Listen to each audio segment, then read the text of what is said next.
নমস্কাৰ তোমালোক সকলোকে পুনৰবাৰ আমাৰ এই ভিডিঅ'টোলৈ স্বাগতম জনাইছোঁ। তোমালোকৰ বহুতেই আমাক মেছেজ কৰি সুধি আছিলা যে ৰাউণ্ড 1ৰ ৰিজাল্ট আৰু কাট অফ মাৰ্ক কেতিয়া প্ৰকাশিত হ'ব বা কিমান তাৰিখে প্ৰকাশিত হ'ব বা ইয়াৰ পিছত আমি কি কৰিব লাগিব। তোমালোকৰ বহুতেই আমাক এনেকুৱা ধৰণৰ কুৱেশ্যনবিলাক সুধি আছিলা। গতিকে আজিৰ এই ভিডিঅ'টোত ইয়াৰ বিষয়ে আমি আলোচনা কৰিম। তোমালোকে শেষলৈকে চাই থাকিবা। ভিডিঅ'টোৰ আৰম্ভণিতে তোমালোকে কিমান নম্বৰ পাইছা আমাক কমেণ্ট ছেকশ্যনত জনাবলৈ নাপাহৰিবা। কেৱল কিমান নম্বৰ পাইছা নিলিখিবা, ডিষ্ট্ৰিক্টখন কাষ্ট কি হয়, ঠিক আছে, তাৰ গোটেইখিনি তোমালোকে আৰু এটা বস্তু লিখিবা, ছায়েন্স নে আৰ্টছ ষ্ট্ৰীমৰ এইটো তোমালোকে লিখিবা, ঠিক আছে। এতিয়া চোৱা 6 নম্বৰত লিখা আছে result of allotment of institute round 1 and cut off mark. এটি প্ৰকাশিত হ'ব 3/8/2024 অৰ্থাৎ আজি প্ৰকাশিত কৰা হ'ব। এতিয়া বহুতে সুধি আছে যে এতিয়ালৈকে কিয় প্ৰকাশিত হোৱা নাই, আমাক প্ৰায়ে সুধি আছে। মই এইটো ভিডিঅ' বনাব বিচৰা নাছিলোঁ, তোমালোকৰ বহুতে যিহেতু আমাক সুধি আছে সেইবাবে মই ভিডিঅ'টো বনাইছোঁ।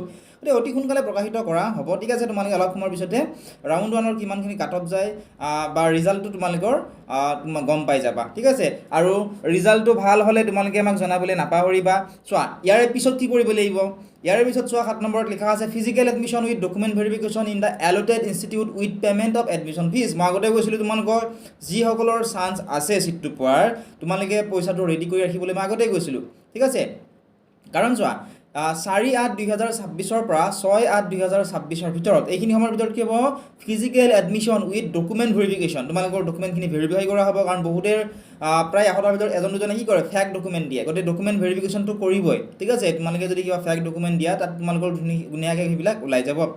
লগতে তোমালোকক এলটেড কৰা হ'ব, ঠিক আছে, in the allotted institute with payment of admission fees.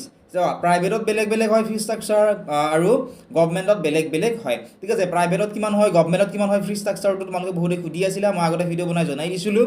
তথাপিও তোমালোকে যদি কিবা ডাউট আছে আমাক সুধিবলৈ নাপাহৰিবা, ঠিক আছে। নেক্সট চোৱা online submission of admission report and vacancy list by the respective institute. এইটো 7/8/2026 5টা বজাৰ আগত তোমালোকৰ এইখিনি পাই যাবা, ঠিক আছে।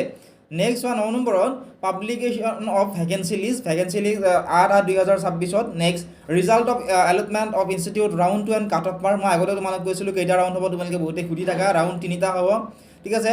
ৰাউণ্ড 2 ৰিজাল্ট কোনদিনাখনে দিব, ৰাউণ্ড 2 ৰিজাল্ট দিব তোমালোকক 10/8/2026, ঠিক আছে। 10/8/2026 ৰাউণ্ড 2ৰ আৰু কাট অফ মাৰ্কবিলাক তোমালোকে তাত পাই যাবা। আশা কৰিছোঁ ধুনীয়াকৈ তোমালোকে বুজি পালা। ইয়াৰ ৰিলেটেড যদি কিবা কুৱেশ্যন আছে আমাক সুধিবলৈ নাপাহৰিবা। চেনেলটো যদি ছাবস্ক্ৰাইব কৰা নাই ছাবস্ক্ৰাইব কৰি দিবা। লগতে এডিআৰিৰ কাৰণে ফ্ৰী আৰু পেইড কোৰ্চ আমাৰ এপত হৈ আছে। তোমালোকে যদি আমাৰ কোৰ্চবিলাক ল'ব বিচৰা তোমালোকে এতিয়াই ডেছক্ৰিপশ্যনত দিয়া লিংকত ক্লিক কৰা আৰু আমাৰ ফ্ৰী কোৰ্চ অথবা পেইড কোৰ্চ এনৰোল কৰি লোৱা। ফ্ৰী কোৰ্চত 1 টকা পে' কৰিব নালাগে আৰু পেইড কোৰ্চত 299 পে' কৰিব লাগিব। 1 ইয়াৰ ভেলিডিটি তাত থাকিব।